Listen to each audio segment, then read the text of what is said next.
Evening, Saratoga. This is the Executive Officer for a Tuesday night edition of Desert Storm Update. With me tonight, of course, is one of our more recognizable intelligence officers. Lieutenant Commander Charlie Armstrong is here to give us all the latest on what happened today.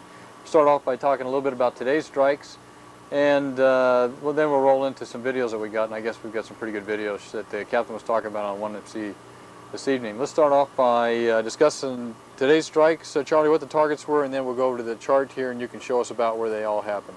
Yes, sir.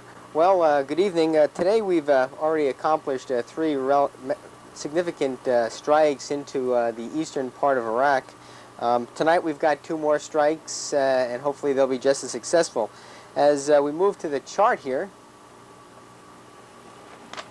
we went after an ammunition facility which is in and around the vicinity of Baghdad here. The major concentration of aerial attacks right now seems to be directed at cutting off Iraq's ammunition capabilities. They have ammunition stored in a great deal of bunkers scattered throughout the country. We're trying to locate these and systematically destroy them, thereby cutting their ability to wage war once the ground war starts. We also flew some missions into the Kuwaiti theater of operations. Once again, all familiar to us here. We go there and fly a box and literally take out whatever is in that box, enemy tanks, armored personnel carriers, things like that. And we also flew a support mission for some Saudi F-5s who were flying a strike mission, and we basically provided some fleet air defense for them and helped with some harm shots against some radar facilities, and that happened in this area right about here. So we've had a relatively busy day. All those strikes basically took off at the same time, recovered at about the same time, so it was a rather productive afternoon. What are we going to see in the video? What do we have tonight? Okay, what we have here for the video is some FLIR infrared imagery taken by the F-A-18s which flew the bombing strike on the ammo facility near Baghdad. Now, if you watch the video, remember that the white means it's very hot. White indicates hot, and you'll see after a couple of the bomb impacts, some secondary explosions, the little snaking firework type displays that come out of the bunkers. And that's indicative of secondary explosions, which is what we always want to see when we go for ammunition bunkers. It means that there's a fuel, or primarily means there's ammo in there, right? Some kind yes, sir. And we've explosives. managed to ignite that stuff and have it, basically cooking off inside its shelter there. Okay, let's go ahead and roll them.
Some shrapnel damage right in that corner there.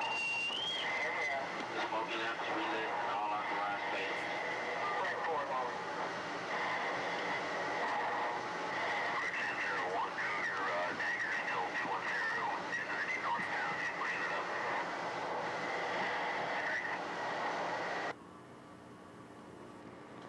Well, we try to play the hits every night. Charlie definitely has some good hits today. In fact, that's some of the best footage we've seen so far. Yes, sir. I think the thing that we have to mention is that we're getting good targets. We're getting good hits, but we're still finding out day after day that there's, because of the size of the military infrastructure in Iraq, there's no shortage of targets every day. Yes, sir. That's correct. Now, we've seen over the past series of shows here, be able to show you a lot of ammunition bunkers, facilities getting blown up, not only by Saratoga aircraft, but by aircraft from Kennedy as well as the Air Force guys. But now the estimates are that about 5% or less of Iraq's total ammunition has been destroyed through this incessant bombing on their ammunition facilities. So we're making a dent, but right now it's a very small dent. But taken into the larger context here, as long as the Iraqis cannot move this ammunition from their storage areas down to the front, we've effectively at least accomplished much of our goals. I think one of the things that Secretary Cheney mentioned and General Powell, when they went back to Washington here the last 48 hours, one of the things that they found out that really surprised us was until we started flying these strike missions over land and getting a good look at really the size of the military infrastructure and the defensive capability in Iraq, we had no idea how big and how strong it really was. Yes, sir. Well, you have to realize that Iraq is certainly not in a favorable position throughout the past number of years. They just came out of fighting an 8-year war with Iran.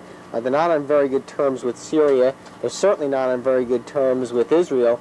And so as they built this massive military infrastructure that they have, this has sort of been a way of life for them. I mean, the way these bunkers are built and the way they're positioned, as well as everything else that we're seeing, is something which is developed over the course of the past 20 years or so. It's not something that's just sprung up in the past 2 to 3 years. So basically what we're fighting here is a very militarized country which has taken all the necessary precautions over the years to defend itself from the sort of things that we're doing right now. Well, it's amazing what a little oil money can buy. A lot. Exactly. And they got a lot of oil money. The big story, of course, the last few days is when is the ground campaign going to start? And, of course, General Powell has been trying to dissuade everybody from thinking in terms of an air campaign followed by a ground campaign. He's trying to make everybody think in terms of it's just different phases of the overall war. But certainly it's on everybody's minds. They got a feeling that it's going to be close. Certainly we have a sense of that here. And as a view to things building up towards that, do we see any increase of ground activity going on the last few days? No, sir, we haven't. The movement around the border area and the front line remains relatively static. We're continuing to see the harassing fire across the border. Some minor repositioning of some not major units, but elements of some of the major units. Basically, they're further entrenching and looking to fortify some areas of the defenses where they believe they are weak, and that is along the western side. If there's a weak link to the Iraqi defenses there, it is along that western side there. Now, we pay a lot of attention to the border area immediately south of Kuwait, and that's where most of the Iraqi defenses are, but the area west of there is certainly not as heavily defended, and I believe the Iraqis are fearing now that may be the main thrust of the Ally advance when it does happen. Well, they don't really have a good feel for where our units are, and I noticed that some of the Marines, senior officers, have talked to reporters here in the last couple of days and have told them that one of the mistakes they felt we made in Vietnam was by holding still too much and providing fortified defenses that the enemy, even though they didn't have very good intelligence, after a while, just through probing attacks and scouts and that kind of thing, they could figure out where we were. So the Marines apparently are moving around a little bit more in the front lines to try to stop that. That's true, and as we discussed the other night when Commander O'Neill was here, the Iraqis have been denied any sort of intelligence collection activities along the border area. They used to routinely fly aircraft along there to take pictures and do recce missions for them. They can't do that anymore. So right now they're reduced to launching artillery shells from a given position to a given position on the Saudi side and see what sort of reaction they elicit. Well, what's I guess the next thing we have to ask, something we haven't talked about in a couple of days, is Scuds. Scuds are back in the news. Yes, sir. We had a couple of Scud launches. Number 31 and 32 were directed at Israel last night. One fell on the coast area by Tel Aviv. Didn't hurt anybody. The second one fell in the eastern part of Tel Aviv, and understand there were some injuries as a result of that Scud. There was one Scud launched towards Riyadh that was successfully engaged by a Patriot. However, much of the debris, or selected parts of the debris, fell in the vicinity of a schoolyard there, which was unoccupied at the time. Well, over the last week or so, the Scuds that they have shot, the few they have shot, have been falling short, and I understand that you've got a story to explain why they're suddenly accurate again. Well, I don't know if this has anything to do with it, but there's a story I heard about an hour or so ago talking about Scud launchers and the technicians who operate the equipment. Basically, there was a noble Iraqi who thought it was morally wrong to launch these unguided missiles towards civilian populated areas. So he was consistently punching in the wrong sort of geo-coordinates into the system. Hence, the missile, once launched there, was going to a place in the desert rather than Riyadh or wherever he may have been stationed. It could have been in western Iraq, for all we know. This came to the attention of his superiors, and when confronted with this, he basically said, "I believe this is morally wrong." Well, the Iraqis said, "Well, you may believe that, but what they ended up doing with this young man there was, I understand now that this is true or not, strapped him to one of these Scud missiles when they fired the next one. So he got a free ride, and maybe he got to see some stars." Yeah, Captain Bud Langston, who's the commanding officer of Strike Warfare Center in Nevada, is here visiting us here for a couple of days. Captain mentioned him on the 1MC today, and I think he brought us that story from Riyadh. And according to the way it's going around Riyadh, is that those were Saddam Hussein's personal orders to strap him on the next outbound missile, and let's see if we can hit it this time. So that will certainly be a lesson to all those missile computer punchers there. Well, I guess the lesson learned here is you don't want to be a tank tread technician. Deserters. Any more deserters? Any more yes, sir, Iraqis coming our way? 16 more showed up in the Egyptian part of the Egyptian-controlled front line there with Saudi Arabia. Once again, they were complaining about the lack of food. I believe the report indicated they were reduced to eating one sandwich a day. No indication as to what sort of meat was in the sandwich, but one sandwich a day was all they were getting to eat.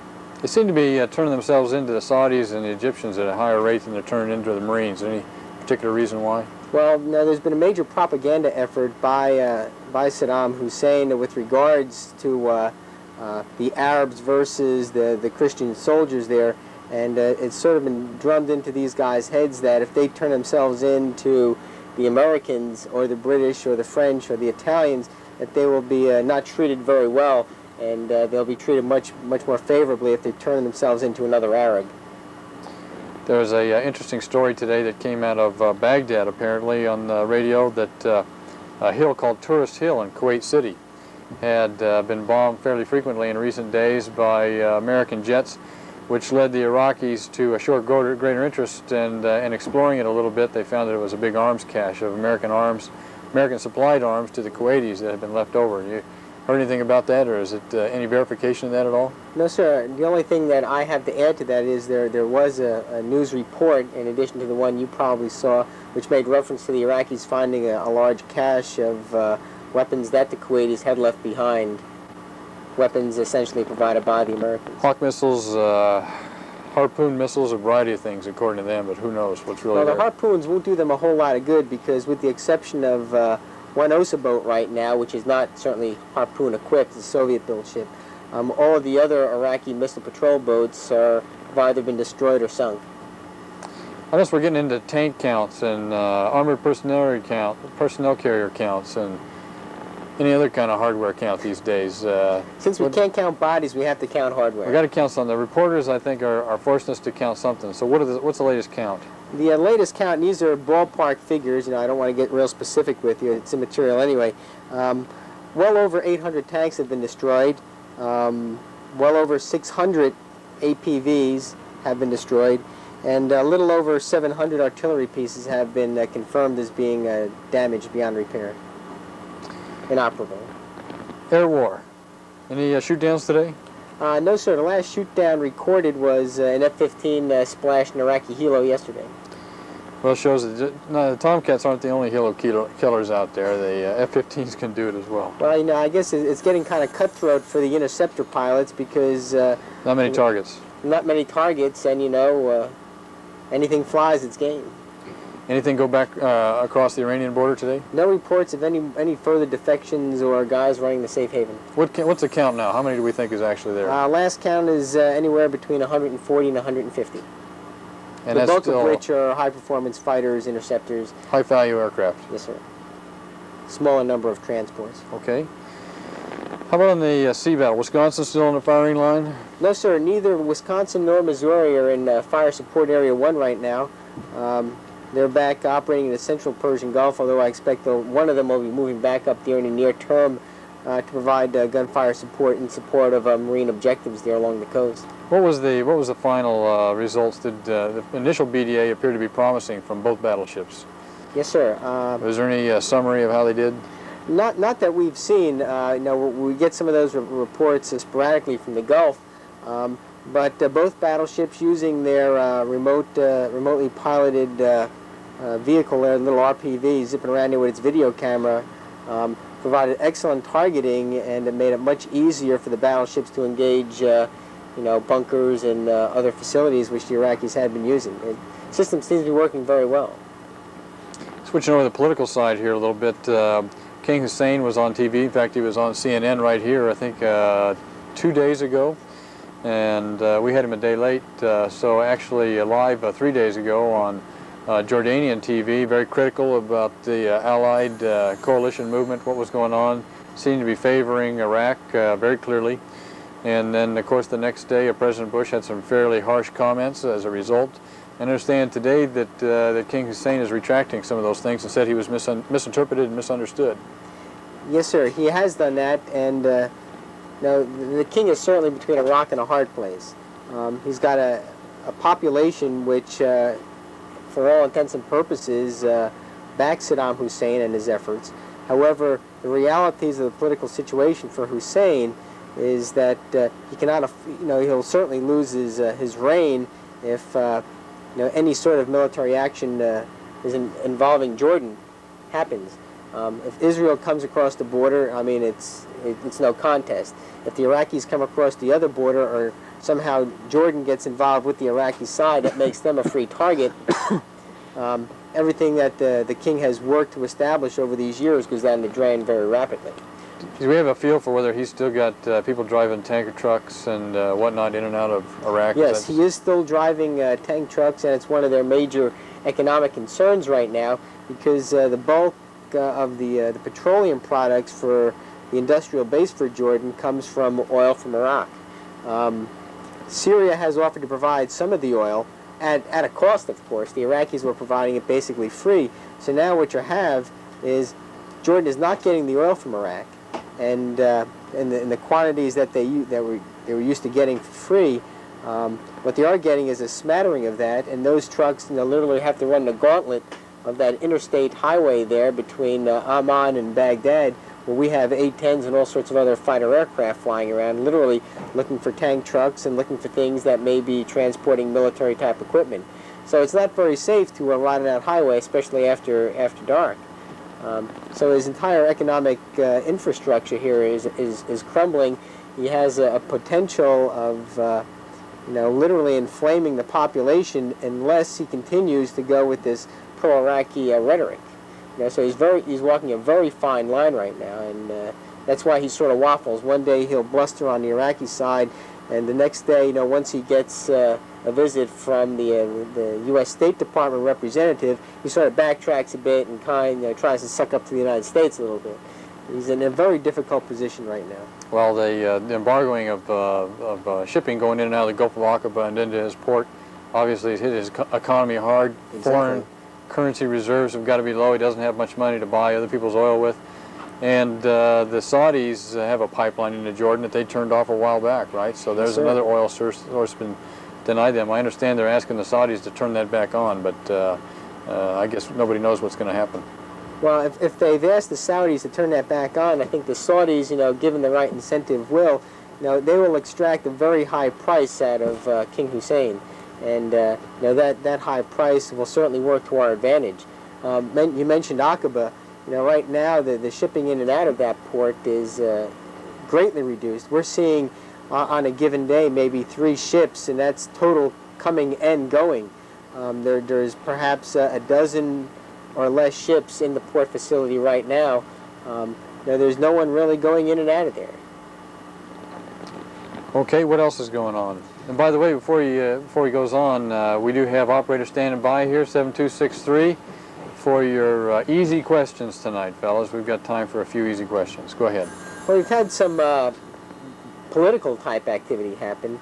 We had a recent meeting with the British Prime Minister Douglas Hurd. He was in Germany there and met with Chancellor Kohl, and they had some discussions there. The result of those discussions were that Germany will contribute $8 million to support their British forces in the Persian Gulf. 8 million or 8 billion? 8 million. An additional 800 million. And this is in addition to 3.3 billion, which had already been pro-offered to support all the forces in the Gulf. Now, with all the American ships, 6 fleet ships that typically would be in the Mediterranean are now down here operating. I understand the Germans have brought some ships into the Mediterranean to fill in the gap. Yes, sir, they have, and the British carrier Ark Royal is operating in the eastern Mediterranean right now, trying to fill that void that, with all the 6th Fleet basically deployed down here. Now, the Germans have some restrictions about whether they can operate out of area or not, do they not? Constitutional restrictions, much like the Japanese? I believe they do. I don't believe their constitution is as rigid as the Japanese. I think they can write off the operations in the Mediterranean as under the NATO rubric there, of which they are a major player. Okay, what else is going on, Charlie? Looks like France is going to be sending some additional troops to the area. Looks like 700 guys, part of a motorized infantry regiment, will be showing up in the near term. But perhaps the most interesting one is that looks like the Saudis are getting a payback from some guys that they spent a great deal of money on a number of years ago, and those are the Afghan resistance, the Mujahideen, the same rather tenacious fellows who fought with distinction against the Soviet occupation of Afghanistan. 300 of them have volunteered and have arrived in Saudi Arabia to fight side by side with the multinational force. Obviously experienced fighters. I don't know where we'll put them. Maybe we'll just go ahead and send them right over the border. Well, I guess my theory on that is basically give them some Stinger missiles and let them go chase Iraqi helicopters. They seem to be rather adept at that. Okay, what else? Let's see, we talked about the Scuds, the deserters. That's about it all. Okay, any questions, fellas? Just an advertisement here before we take questions, that we're going to follow this with the Command Master Chief is going to join me for What's Up Saratoga, and for questions that we don't get answered now that have to do with general shipboard policy, near-term schedule, and those kinds of things, we'll go ahead and take after that. So we'll handle a couple of questions now. The hard ones, as usual, will go to the intel officer. The exec will take the easy ones. Then we'll show the part of that bombing video again and take a short break and change into the What's Up Saratoga format. Okay. We're going to man the rail when we go into Jeddah. We'll take that in the next hour. I'll give you an advanced hint, and the answer is no. I don't think so. What is the max range of a Tomahawk missile? Depends whether it's surface launched or submarine launched. Let's just say in excess of 500 miles.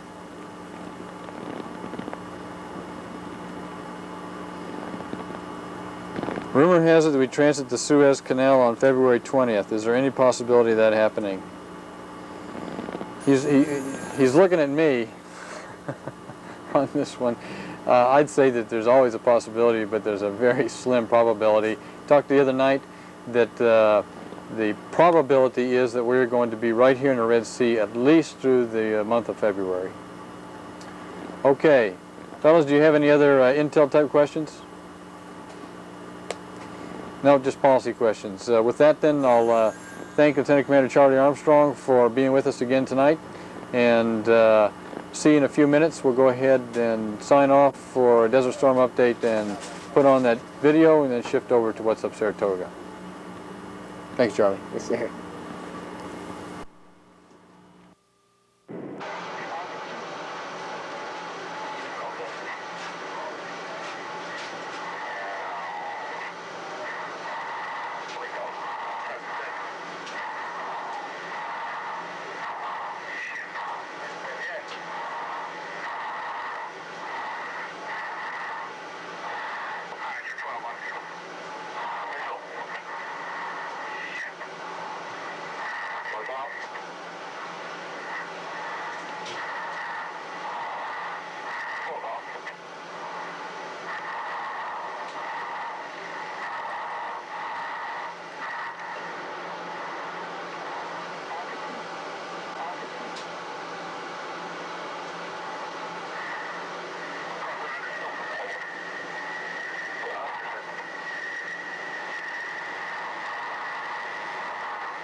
Good second,